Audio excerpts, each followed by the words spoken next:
नमस्कार, किरण's किचन में आपका बहुत बहुत स्वागत है। सावन का महीना चल रहा है फ्रेंड्स, और ऐसे में रक्षाबंधन का त्योहार भी आने वाला है। और रक्षाबंधन का त्योहार बिना घेवर के अधूरा सा ही लगता है। तो आज मैं राजस्थान की प्रसिद्ध रेसिपी घेवर बनाने वाली हूँ। तो एक बड़े बाउल में मैं छोटे चम्मच से 2 चम्मच घी निकाल रही हूँ। 2 चम्मच मैंने घी ले लिया है फ्रेंड्स, और इसमें बर्फ डालकर आप या तो क्यूब डाल सकते हैं, मैंने कटोरी में सीधे से डाल दिया था। तो अब इसके साथ में हम इसे अच्छे से मिक्स करेंगे जब तक कि जो घी है ना ये बढ़िया क्रीमी टेक्सचर में ना आ जाए। एक बार हाथ से इसे घी को हम ऐसे कर लेते हैं, और अब बर्फ की सहायता से हम इसे धीरे धीरे इस तरह से मिक्स करेंगे। और इसका एकदम क्रीमी टेक्सचर जब तक नहीं आ जाएगा घी का, तब तक हम बर्फ से ही इसी तरह से इसे हल्के हल्के हाथ से घुमाते रहेंगे। 2 मिनट ही बर्फ के साथ हमने घी को इस तरह से घुमाया, तो आप देख सकते हैं कि इसका टेक्सचर कितना अलग हो गया, बिल्कुल बदल गया है। लेकिन अभी 2-3 मिनट हम इसे और अच्छे से इसी तरह से फेंट लेंगे ताकि इसका और अच्छा बिल्कुल क्रीमी टेक्सचर बन जाए। और बर्फ से ही हमें इसे करना है फ्रेंड्स, बर्फ बिल्कुल ही चाहिए हमें, क्योंकि उसी के साथ में ये बिल्कुल क्रीम जैसा इसका टेक्सचर आ जाएगा। तो 2-3 मिनट और अच्छे से घुमा लेते हैं। देखिएगा फ्रेंड्स, 4 से 5 मिनट का टाइम लगा है और घी बिल्कुल क्रीम वाले फॉर्म में आ गया है। पास से भी आपको दिखाती हूँ, देखिए कितना एकदम स्मूथ और चिकना सा हो गया है। तो बस अब ये जो बर्फ का टुकड़ा है हम इसे कटोरी में फिर से निकाल लेंगे।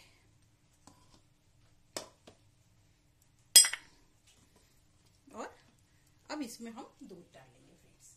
तो मैंने 1 कप ये दूध लिया है, थोड़ा थोड़ा करके हम इसे डालेंगे और इसे भी हाथ से अच्छे से हम मिक्स कर लेंगे। घेवर का बैटर बनाने के लिए फ्रेंड्स 1 कप मैंने मैदा लिया है, छान के लिया है। तो अब थोड़ा थोड़ा सा मैदा इसमें डालते जाएंगे और इसको इस तरह से घोलते जाएंगे।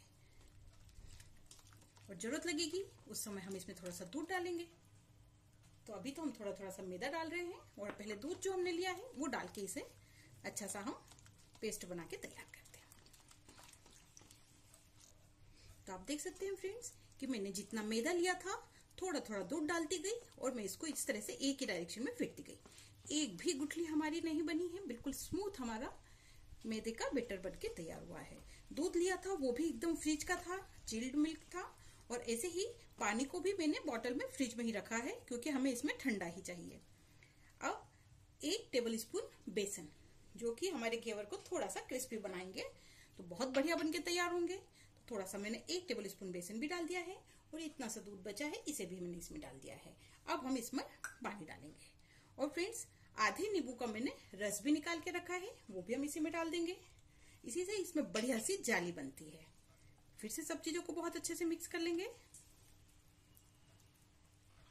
तो फ्रेंड्स 4 से 5 मिनट का टाइम मुझे लगा घेवर का इस तरह से बैटर तैयार करने में। देखिए बिल्कुल भी कोई इसमें गुठली नहीं बनी है। अगर आपके बैटर में कभी गुठली बन जाती है ना, तो आप इसे छान लीजिएगा ताकि आपका भी बैटर इस तरह से स्मूथ हो जाए। तो मैंने 2 बड़े टेबल स्पून घी लिया, 1 कटोरी मैदा, 1 कप दूध, और आधा नींबू का रस, और 1 टेबल स्पून बेसन। बस ये सारी चीजें डली है, और हमारा ये इस तरह से स्मूथ बैटर बन के तैयार हो गया है। अब हम इसमें फ्रिज का ही बिल्कुल ठंडा पानी मैंने लिया है, थोड़ा थोड़ा पानी लेंगे और इसका एकदम पतला वाला घोल बना के तैयार करेंगे। अभी थोड़ी सी देर में इसको हाथ से ही कर लेती हूँ ताकि बहुत अच्छे से बन जाएगा। मैंने 1 गिलास के करीब इसमें एकदम चिल्ड वाटर डाल दिया है, फ्रिज का ठंडा पानी। और अब आप इसकी कंसिस्टेंसी देख सकते हैं फ्रेंड्स, एक भी गुठली तो दिख नहीं रही है, और इसकी कंसिस्टेंसी देखिए एकदम इस तरह से फ्लोइंग कंसिस्टेंसी है। ये ऐसा ही हमें पतला घोल चाहिए घेवर बनाने के लिए। मैं आपको चम्मच से भी दिखाती हूँ, देखिए चम्मच से भी मैं आपको इसकी कंसिस्टेंसी बताती हूँ। एकदम पतला घोल है, और ये आप देख सकते हैं कि इसमें इस तरह से पीछे मैदे की कोटिंग है। हम ऐसे करते हैं तो ऐसे साफ हो रहा है, मतलब इतना हमें घोल की कंसिस्टेंसी इतनी ही गाढ़ी या पतली रखनी है, जो कि बूंद बूंद इसमें गिर जाए। अब हम घेवर के बैटर को एक साइड रख लेते हैं फ्रेंड्स। फ्रिज में रख दूंगी मैं उसे आधे घंटे के लिए, और इसके लिए चाशनी तैयार कर लेंगे। तो जिस कटोरी से मैंने मैदा लिया था ना, 1 कटोरी, उसी कटोरी से 1 कटोरी मैं इसमें शक्कर डाल रही हूँ और इसी कटोरी से नाप कर आधा कटोरी इसमें पानी डाल देंगे। यानी जितनी शक्कर लेंगे उससे आधा हम इसमें पानी डाल देंगे। अब गैस पर रखकर इसकी हम चाशनी तैयार कर लेते हैं। चीनी अच्छे से मेल्ट हो रही है फ्रेंड्स। अब मैं इसमें 2 इलायची डाल दूंगी। तो छोटी वाली जो 2 इलायची है ना, उसे मैंने खोल लिया है और इस तरह से दोनों इलायची को इसमें डाल देंगे। इससे इसमें अच्छी खुशबू आएगी।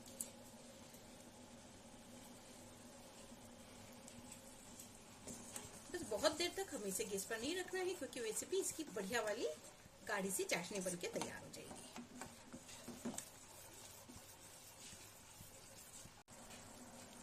चीनी अच्छे से मेल्ट हो गई फ्रेंड्स। हम इसे चेक भी कर लेंगे। तो थोड़ा सा हम एक प्लेट में निकाल लेते हैं।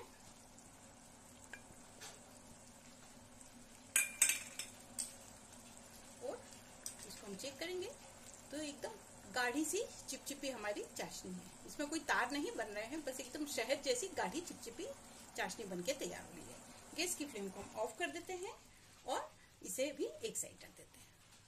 अब फ्रेंड्स हम घेवर बनाना शुरू कर रहे हैं।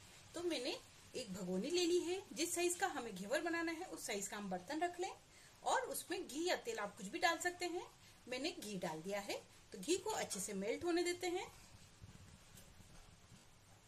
घी अच्छे से मेल्ट हो गया है फ्रेंड्स और बहुत अच्छे से गर्म हो गया है। अब जो हमारा घोल तैयार था मैंने फ्रिज में से उसे निकाल लिया है। अब हम बिल्कुल थोड़ा थोड़ा घोल इसमें डालेंगे और थोड़ा ऊपर से ही डालेंगे।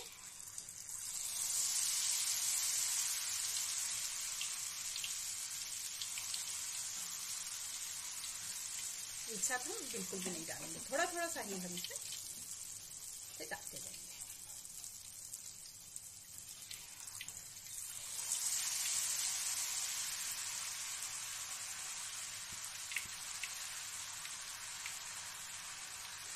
बहुत ही बढ़िया हमारे घेवर बनके तैयार होंगे फ्रेंड्स। और बेलन जो रहता है ना फ्रेंड्स, उससे इसमें बीच में हम छेद करते जाएंगे और इसी छेद में ही हमें घेवर का बेटर डालना है। और जब तक उसके झाग पूरे खत्म ना हो तब तक और बेटर न डालें।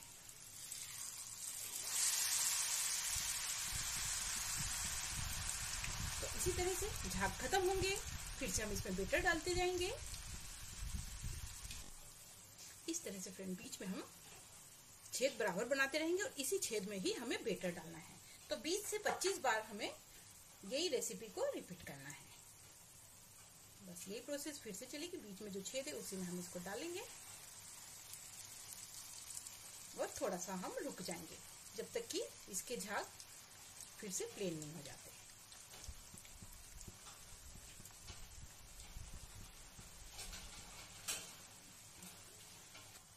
फिर से डाल देते हैं और गैस की फ्लेम को हाई पे ही रखना है। तो बस 20 से 25 बार तक हम इसे चम्मच से इसको धीमे धीमे डालते जाएंगे और बीच में छेद बनाते जाएंगे। और जिस बर्तन में भी फ्रेंड्स आप घेवर बना रहे हैं ना, आधे से कम उसमें घी या तेल आप डाल के रखिएगा। उम्मीद करती हूँ कि रेसिपी अच्छी लगी होगी। अगर वीडियो अच्छा लगे तो लाइक शेयर जरूर कीजिएगा और अगर आपने अभी तक मेरी चैनल को सब्सक्राइब नहीं किया तो इसे सब्सक्राइब भी जरूर कर लें।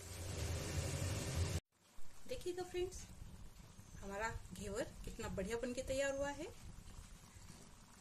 और जिस बेलन से हमने इसमें छेद बनाया था ना, उसी से धीरे से हमें देखिएगा फ्रेंड्स घेवर हमारा बन गया था और उस समय एकदम डिस्कनेक्ट हो गया तो मैं आपको एकदम निकालते हुए बता नहीं पाई। तो ये एक घेवर मेरा बनके तैयार है। मैंने इसे जाली पे रख दिया है और ये दूसरा घेवर भी मेरा बनके तैयार हो गया है। तो फ्रेंड्स अगर आप नए भी हैं और अगर पूरी टिप्स एंड ट्रिक्स के साथ में आपने घेवर बनाने की कोशिश की तो आपका कभी भी नहीं बिगड़ेगा। आप आराम से इसे बना सकते हैं। कोई भी जो पहली बार बनाएगा उसके भी घेवर बिल्कुल नहीं बिगड़ेंगे। बस रेशो का आप ध्यान रखें। तो आप देख सकते हैं कि हमारा दूसरा घेवर भी बनके तैयार हो गया है। हल्का सा हम चाकू से इसे स्क्रैच कर देंगे ताकि आसपास की किनारी इसकी हट जाए और थोड़ा सा इसे हम डीप कर देंगे। गैस की फ्लेम का भी बिल्कुल ध्यान रखिएगा, हाई फ्लेम पर ही इसे हमें बनाना होता है। तो आप देख रहे हैं कि हमारा दूसरा घेवर भी बहुत बढ़िया बनके तैयार होने वाला है। बस 2 मिनट में इसका कलर थोड़ा सा डार्क हो जाएगा, मैं इसे भी निकाल लूंगी। देखिएगा फ्रेंड्स दूसरा घेवर भी मैंने निकाल लिया है और इसकी जाली देखिए एकदम पास से आपको दिखा रही हूँ। बहुत सॉफ्ट होते हैं फ्रेंड्स, बहुत जल्दी टूट जाते हैं, इसलिए हमें इसे बहुत सावधानी से हैंडल करना पड़ता है। देख रहे हैं इसकी जाली कितनी बढ़िया हमारी जाली बनके तैयार हुई है। इसे भी अब मैं निकाल लेती हूँ। देखिए एकदम आपको पास से दिखाती हूँ कितनी अच्छी इसकी जाली बनी है और एकदम खस्ता बनके तैयार हुए हैं। तो अभी मेरे 2 घेवर बन गए हैं। अब बाकी बैटर से मैं और भी घेवर बना के फिर आपको दिखाती हूँ। सारे घेवर बनकर तैयार हो गए हैं फ्रेंड्स। तो 1 कटोरी मैदे से मेरे 6 घेवर बन गए। देखिएगा मैं आपको पास से भी दिखा देती हूँ और इसकी जाली भी आप देखिएगा एकदम बढ़िया बनके तैयार हुआ है। मैंने छोटी साइज के बनाए हैं ना, इसलिए 6 बने हैं। तो आप जिस भी साइज के बनाना चाहें उस साइज से भगोना जिस साइज का रख देंगे तो उस तरह से आपके भी घेवर बनके तैयार हो जाएंगे। और अगर पहली बार भी आप बना रहे हैं और इस तरह से प्रॉपर रेशो से अगर आपने बना लिया तो निश्चित रहिएगा आपका भी घेवर बिल्कुल नहीं बिगड़ने वाला है। तो देखिएगा मैं घी भी बता रही हूँ आपको कि मैंने जितना डाला था ना तो उसमें कोई बहुत ज्यादा घी भी नहीं खत्म हुआ है फ्राई करने में। हमारी चाशनी भी बनकर तैयार है फ्रेंड्स। तो मैं भी सारे घेवर में चाशनी नहीं डाल रही हूँ क्योंकि चाशनी डालने से फिर ये सॉफ्ट होने लगते हैं। तो जब हमें जितना इस्तेमाल करना हो उतने ही घेवर पे हम चाशनी डालें तो ठीक रहता है।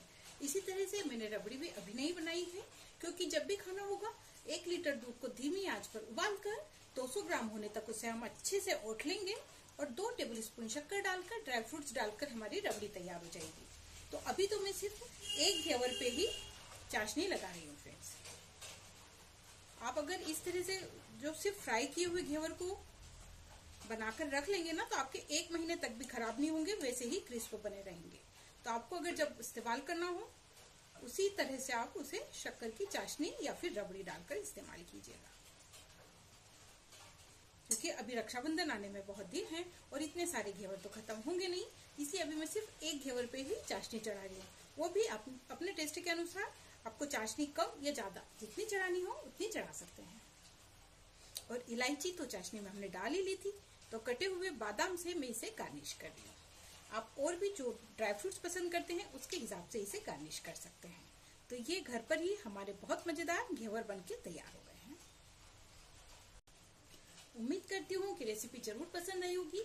आप एक बार इस तरह से जरूर घेवर बनाइए और बनाने के बाद में अगर आपको मेरी रेसिपी अच्छी लगती है, थोड़ी सी भी पसंद आती है तो लाइक शेयर जरूर कीजिएगा और आपके कमेंट्स का तो मुझे इंतजार ही रहेगा। आपको मैं पास से भी दिखाती हूँ।